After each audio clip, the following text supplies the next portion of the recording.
What's going on, everybody? Welcome back to another Lions video. Now, training camp is underway for the Detroit Lions, and a couple days ago they completed their second day of training camp, and just like the first day, there are a lot of big takeaways and a lot of key things to look at when evaluating this Lions team early in training camp. And today, that is exactly what we are going to be doing. We're going to be going over the major takeaways from day 2 of training camp, some things that stood out, some things that maybe weren't as encouraging, and of course overall try to give the best overall vision of this team. However, before we get into that, before we get into talking about the second day of Detroit Lions training camp, if you're new to the channel and you're enjoying the content, please consider liking the videos and subscribing to the channel. It takes just 2 seconds out of you to do so. It's quick, it's free, and it is incredibly easy to do, and you will be helping the channel out more than you could possibly know. So if you could do that, take those 2 seconds to like and subscribe. I'd be greatly appreciative for it. Both all of that being said, without any further ado, let's get right into talking about day 2 of Detroit Lions training camp. So look at Anthony Ryder from South Lyon, Michigan, recently selected as the Lions 2020 Fan of the Year. He has a passion about sports broadcasting. With the 112th selection in the 2021 NFL Draft, the Detroit Lions select Amon-Ra St. Brown, wide receiver, USC. One pride, baby! Yeah!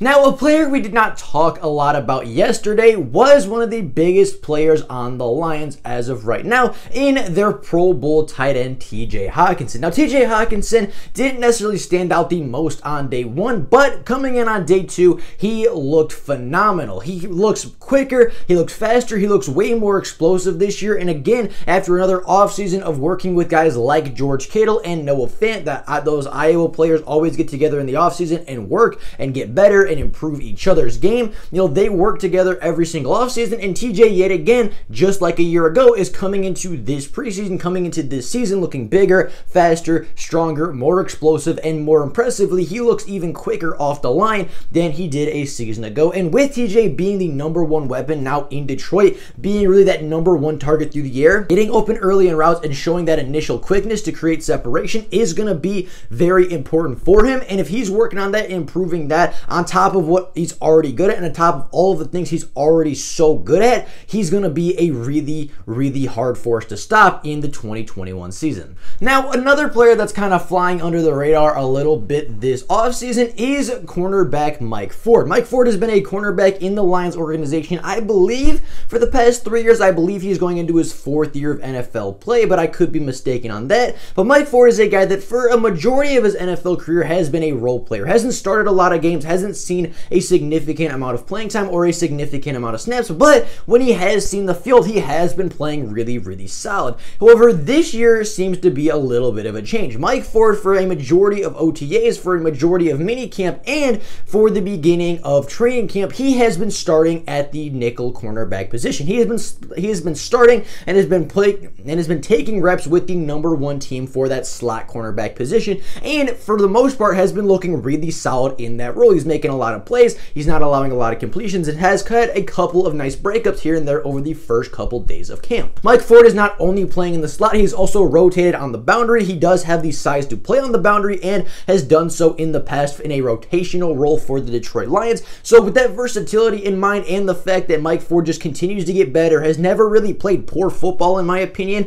Every time he's been on the field, he's made plays, and every time he's been on the field, he's been a positive contributor to the football team. It's only right that he gets a chance to start, and whether it works out or not for him, I don't know. We're of course going to see in the preseason exactly how he looks in a more expanded role and in a starting role in real game action. But so far in training camp, he's been starting at that slot cornerback position, has been kind of rotating out with the backups on the boundary, and with his starting ability, with how he's played in his past and how much he's improved every single year, I think Mike Ford can step in and be a really big time contributor for the secondary in 2021, especially if he does end up starting and being beating out Corn Elder for that starting nickel spot. Now, going into the depth of this roster a little bit, there were a couple of younger players, a couple of players lower on the depth chart that really showed out in day 2 of camp, right? Throughout a lot of the offseason, we talked about the backup quarterback position and the quarterback position overall, but we kind of know that Jared Goff is going to be that full-time starter. We kind of know Jared Goff is going to go into the season as quarterback 1, and there's really going to be a competition between 2 guys, Tim Boyle and, of course, David Blau, for that second quarterback position, and the third guy will likely make the practice squad as a backup kind of stashed away just in case of emergency. Well, the backup quarterback competition got off to a hot start on day 2 as Tim Boyle had a very, very strong day. He had multiple good throws deep down the boundary, had multiple good deep balls through the air throughout the day of training camp. He also had a very good connection with a rookie undrafted free agent tight end Brock Wright, the tight end out of Notre Dame. He and Brock Wright connected for a couple big plays across the middle, and then his best throw was a throw that was low and away over to Tom Kennedy in his direction, not super far down the field, kind of in the intermediate range, but it was very tightly covered, and Tim Boyle put it in a spot where only his guy could get it and made an absolutely perfect throw to complete the pass. And again, just overall had an incredibly solid day. Overall had a very, very strong outing with the Detroit Lions and had a very strong outing in his second day of training camp. And in my opinion, and from everything that I've heard, Tim Boyle, as of right now, is kind of a step ahead of David Blau when it does come to that second overall quarterback position. Now, speaking of some of the depth players, there's another guy on the roster that has been impressing, and there's another guy on the roster that is kind of making his way up through the depth chart, even though he may have started a little bit lower than everybody else. Now, Bobby Price is a player that we have talked about extensively this offseason. We've talked about him. I've made specific videos on him. I've talked about him in live streams, and I've talked about his upside and his strengths and how he could be so beneficial to the Lions if he is utilized correctly. And Bobby Price, although he wasn't necessarily used a lot last year as a rookie, does seem to be getting a little bit more favoritism from this coaching staff. Bobby Price is a player, 6'3", 245 pounds, a big, strong player, a big, strong athletic safety, produced very well at the college level. And in Matt Patricia's system, he didn't really fit. In Matt Patricia's system, he never really got an opportunity to play the safety position. He was really just a special teams guy, and really, I don't even think ever really cracked the second team lineup. However, early in training camp this year, Bobby Price has been seen taking reps with the second team defense and has been the starting safety for that second team defense for the first couple of days. Now, Bobby Price, of course, as we all know and as we've talked about, does have a lot of athletic upside. He's big, he's fast, he's strong, he produced incredibly well at the college level, and again, he's just a player with so much high potential that if you develop him properly, if Aaron Glenn and Aubrey Pleasant can develop this guy properly, he has all the tools to be a Pro Bowl caliber safety. He has all the tools to be an all-pro caliber safety, and even to be a Hall of Fame caliber safety. He has the tools to do that. Now, of course, he needs to develop, and of course, he needs to grow a lot as a football player in order to reach those astronomical heights, but he does have the tools and skill set to get there if he can just get some other things corrected and if he can fix some of the poorer parts of his game. Now, Amon-Ra St. Brown, again, showed out and impressed at day 2 of training camp. We talked about him yesterday. We talked about him in the first day. He, of course, had a very good day, and then after practice, went to the jugs machine and caught over 200 passes from the jugs machine before leaving the facility that day, and he was back at it again today in day 2 as he yet again, after practice, went and got a lot of work in on the jugs machine. I don't know exactly how many passes he caught today. I can't remember if it was over 200 again or not, but he did get significant work on the jugs machine after a really solid practice with the Detroit Lions. You know, kind of showing that commitment, kind of showing that he's there to work. He's there to be the best player he can be, and he's there to make sure this team is successful. He's going to do everything in his power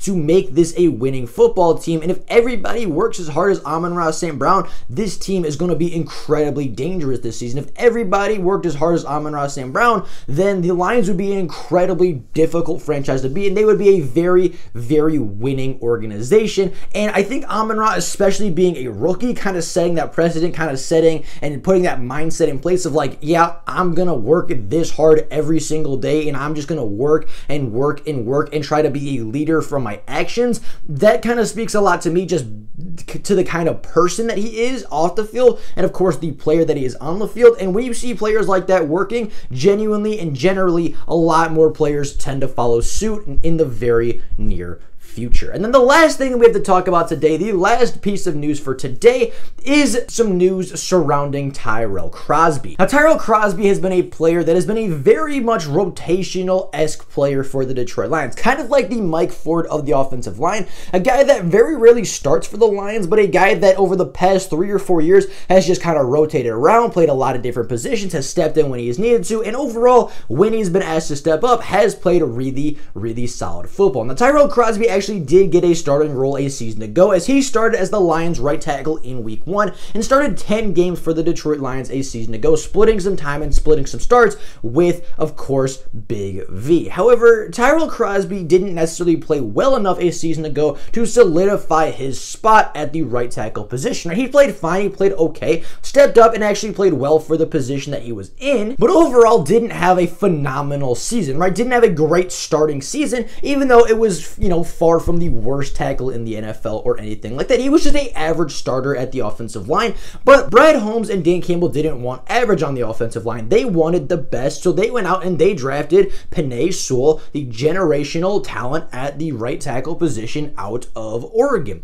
And he's projected to be the starting right tackle this season for the Detroit Lions. However, that does not necessarily mean that Tyrell Crosby is done in Detroit just yet. Over the first couple days of training camp, Tyrell Crosby has actually been playing a lot with the first team offense. He's been splitting time at left guard, and right tackle all throughout the first couple days of camp, and he has not really worked a lot with the second team offensive line. He has really mainly been focused and mainly been put in a group with the other 5 starters on that offensive line, and the Lions, as of right now, kind of look at this group as a starting 6, more so than a starting 5, with Tyrell Crosby having so much potential, having so much versatility. He's kind of their backup player. He's kind of their rotational and reserve guy on the offensive line, but they look at him as a starter. They're not playing him with the second team. They're playing him with the first team, rotating guys around and trying to truly get the best 5 on the field at the same time. Whether that means Tyrell Crosby is starting at left guard over Jonah Jackson, whether he and Jonah Jackson are starting alongside each other at left and right guard, whether maybe he just starts for Penei Sewell early